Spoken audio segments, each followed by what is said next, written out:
Sorry, man, no downloads. Our store is empty. We go to a store, we take it from the store, then we put it on the computer, then we email it to you. We're trying to keep record stores alive. Word.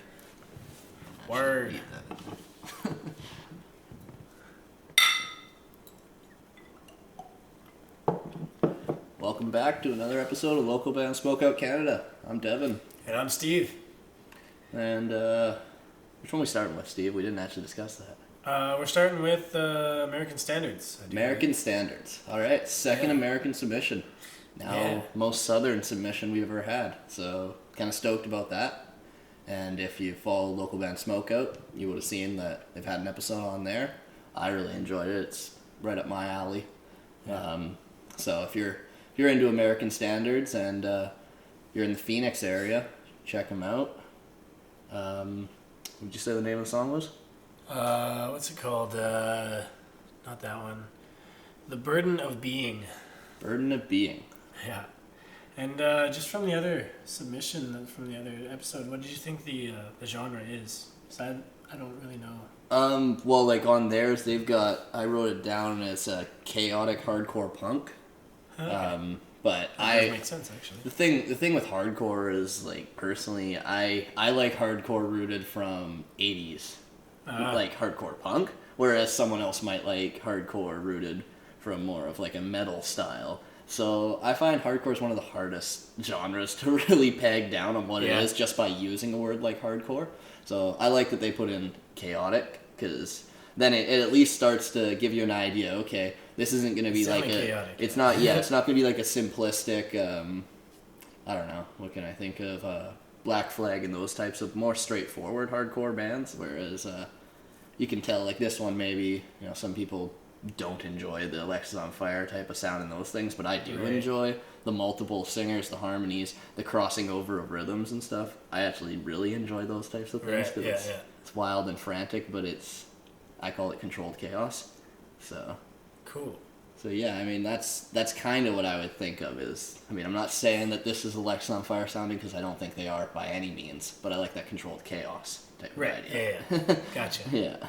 There's always similarities in all different genres and everything. Exactly. So. I just feel like sometimes when you choose one band to try and use as an example, you scare people off. Just by using that example, and I don't mean to do that by any means. Check out American Standards and make your own opinion.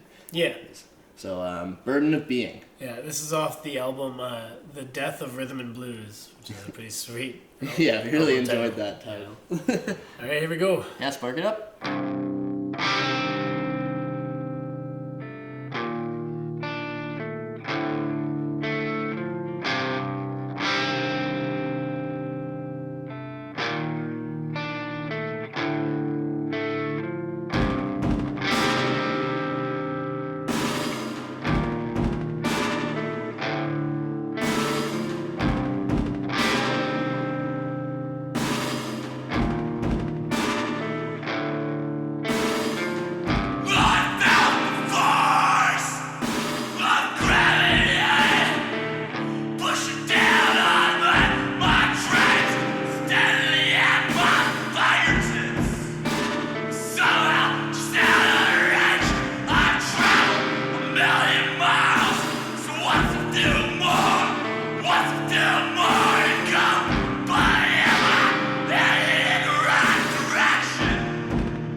Sweet.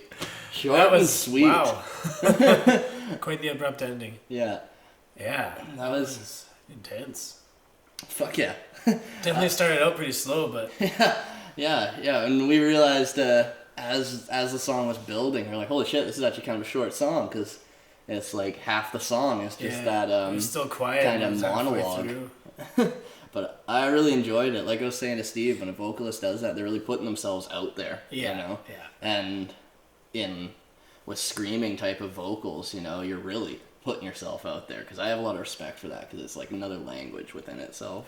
I mean, some people don't enjoy music just because the guy is screaming, whereas I really appreciate something like that, because those vocals are great. You can understand what he's saying, but it's still very distorted, very heavy. Very aggressive and yeah.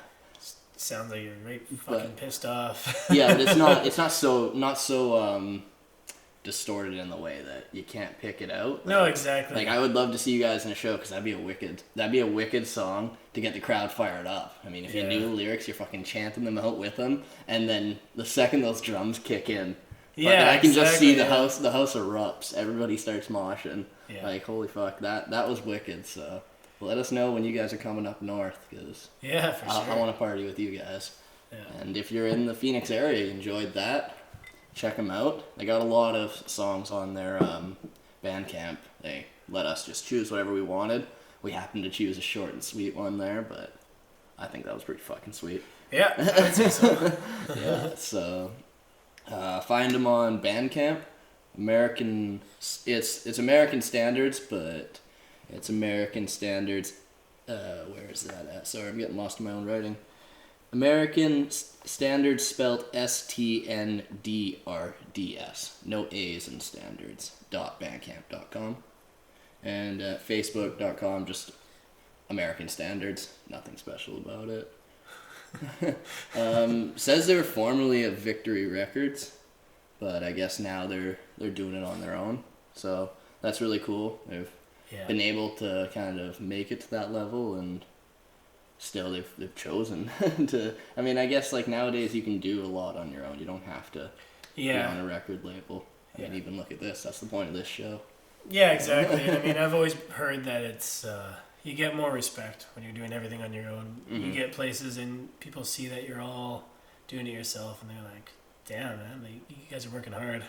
Yeah. So. Yeah. There's a little more respect for the fact that they're. Well, they used the word DIY in the email they sent us. Yeah. So I mean, that's exactly it. Do it yourself.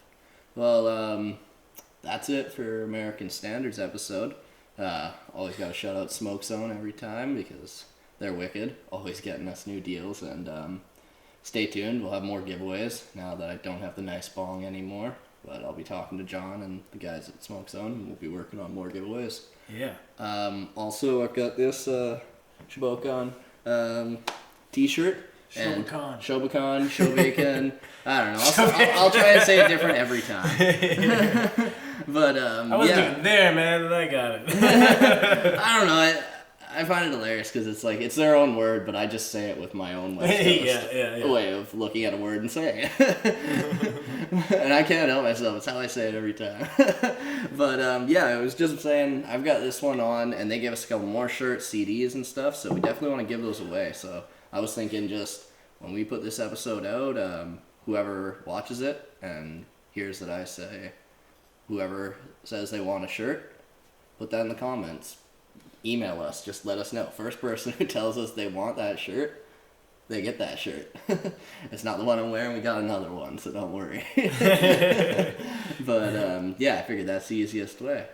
If you're paying attention, then hey, you'll get a shirt. They're a really wicked band, so we might even send you a CD as well. And make sure, if you're in the Nanaimo area, I'm stoked for the show coming up in June, because it's going to be Ugly Men, them, and Ninja Spy. So yeah, that's going to be a ridiculous show. It can't be. It'll be a lot of fun, yeah. But this was American Standards episode.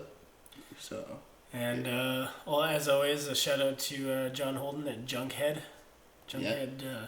Productions, is that I don't know if it's like graphics. Junkhouse, yeah. I'll check it for next time. We'll get it worked out. Oh yeah, and Cannabis disposable vaporizers and Mushbox. Yeah, make sure you check out those products, as they're great local companies that are supporting the show. So you should definitely check them out too. Cool. Yeah. All right, American Standards. You guys rock. Yeah, fuck yeah. The fuck? They're not marketing geniuses, but they make good music. Okay, well, I guess I'll just buy the album then.